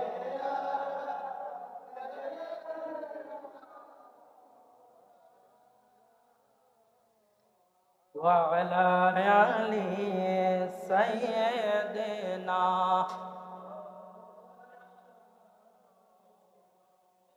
আমার প্রাণপ্রিয় হুজুর আমাদের মধ্যে উপস্থিত হয়েছেন। হুজুরকে বসিয়ে রেখে আমি অযোগ্যের আলোচনা করার মতন সাহস কিংবা এলেম কোনোটাই নাই। তারপর আমার অসমাপ্ত বক্তব্য আমি শেষের দিকে যাচ্ছি। আমি বলছিলাম মূসা আলাইহিস সালাম যখন তুর পাহাড়ে কথা বলছিলেন, আল্লাহকে বললেন আল্লাহ আমি আপনাকে দেখতে চাই। আল্লাহ বলেন মূসা তুমি আমাকে দেখতে পারবে না, কারণ আমার নূরের তাজাল্লি তুমি সহ্য করতে পারবে না। মূসা আলাইহিস সালাম বললেন নাছুর বান্দা, না আল্লাহ আপনাকে আমি দেখতে চাই। মূসা আলাইহিস সালাম যখন নাছুর বান্দা, আল্লাহ পাক রব্বুল আলামিন ছোট্ট একটা ছিদ্রের মাধ্যমে আল্লাহ যখন আল্লাহ নূরের তাজাল্লি দিলেন, তখন আল্লাহ পাক রব্বুল আলামিনের নূরের তাজাল্লি পেয়ে তুর পাহাড় জ্বলে পুড়ে ছারখার হয়ে গেছিল, কিন্তু মূসা আলাইহিস সালাম তখন জ্বলেন নাই। মূসা আলাইহিস সালাম যখন আবারও জ্ঞান ফিরে পেলেন, তখন আল্লাহকে জিজ্ঞেস করেন আল্লাহ কি হলো, কাহিনীটা কি? আল্লাহ বললেন মূসা বলেছিলাম না তুমি আমার নূরের তাজাল্লি সহ্য করতে পারবা না, আমার এই নূরের তাজাল্লি পেয়ে তো পাহাড় চলে গেল, আমার কুদরতে তুমি মূসা এখনো জীবিত আছো, নাহলে তুমিও জ্বলে যাইতা। আমার মূসা আলাইহিস সালাম বললেন আল্লাহ আপনি তো আমাকে দেখা দিতে চেয়েছিলেন, আমি তো দেখতে চাইছিলাম কিন্তু দেখতে পারি নাই। আমার আল্লাহ বলেন তুমি আমার নূরের তাজাল্লি সহ্য করতে পারো নাই, কিন্তু আমার বন্ধু নবীকে এমন শান, এমন মান, এমন ইজ্জত আমি দিয়েছি। আমার বন্ধু নবীকে আরশে মুআল্লায় এনে আমার সামনাসামনি ফেস টু ফেস বসে আমি প্রেমের আলাপ করেছি। বলে না সুবহানাল্লাহ। আমার সেই নবী হচ্ছেন সেই নবী। আমার নবী যখন মেরাজে গেলেন, যাওয়ার পরে এক রাত্রিতে আল্লাহ পাক রব্বুল আলামিন আল্লাহর বেহেশত দুজক সমস্ত কিছু ভ্রমণ করে দয়াল নবীজি আবার এসে দেখেন উম্মে হানির বনে যে বসেছিলেন, যেই অজুর পানি দিয়ে অজু করছিলেন, সেই অজুর পানিটা এখনো টলমল টলমল করছে। যেই বিছানায় শায়িত ছিলেন, সেই বিছানাটা এখনো গরম আছে। নবীজি সাল্লাল্লাহু আলাইহি ওয়াসাল্লাম চিন্তিত হয়ে গেলেন, এক রাতের ভিতরে আল্লাহ আমাকে এমন আশ্চর্যজনক মুআজিজা দান করেছেন, এটা যদি আমি মক্কার কাফের মুশরিকদেরকে বলি, কেউ তো এটা বিশ্বাস করবে না, এটা তো তারা কেউ বিশ্বাস করবে না। নবীজি চিন্তিত হয়ে গেলেন, চিন্তিত হয়ে কাবার প্রান্তরে বসে আছেন। আবু জাহিল আয়া কয়, মুহাম্মদ আজকে চিন্তিত মনে বসে এসেছো, বসে রয়েছো, কোনো ঘটনা ঘটছে নাকি? মুহাম্মদ সাল্লাল্লাহু আলাইহি ওয়াসাল্লাম বলেন, হে আবু জাহেল, হ্যাঁ কোনো ঘটনা ঘটছে। কি ঘটনা? মুহাম্মদ সাল্লাল্লাহু আলাইহি ওয়াসাল্লাম বললেন, আল্লাহ পাক রব্বুল আলামিন আমাকে এক রাতের ভিতরে মসজিদে হারাম থেকে মসজিদে আকসা ভ্রমণ করিয়েছেন। মসজিদে আকসা থেকে আল্লাহ আরশে মুআল্লা পর্যন্ত আমাকে ভ্রমণ করিয়েছেন। তারা হাসি বিদ্রুপ ঠাট্টা করতে শুরু করলো, এটা তো কোনোভাবেই সম্ভব হতে পারে না।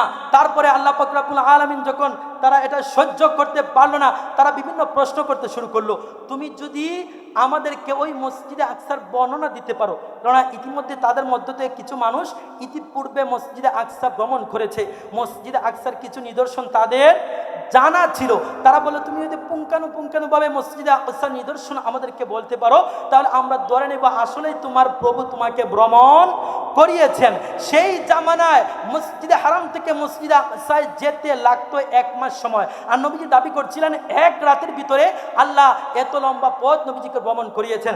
যখন কাফের মুশরিকরা এরকম প্রশ্ন করতে শুরু করলো, আপনি বলুন মসজিদে আকসায় কয়টা দরজা, কয়টা জানালা, আকসার আশেপাশে কি আছে, যখন এগুলা প্রশ্ন করতে শুরু করলো, নবীজি সাল্লাল্লাহু আলাইহি ওয়াসাল্লাম চিন্তিত হয়ে গেলেন, কেননা নবীজি তো আর সেখানে দরজা জানালা গণনা করতে জান নাই। কাফের মুশরিকরা যখন প্রশ্ন করলো, আমার দয়াল নবী চিন্তিত হয়ে গেলেন।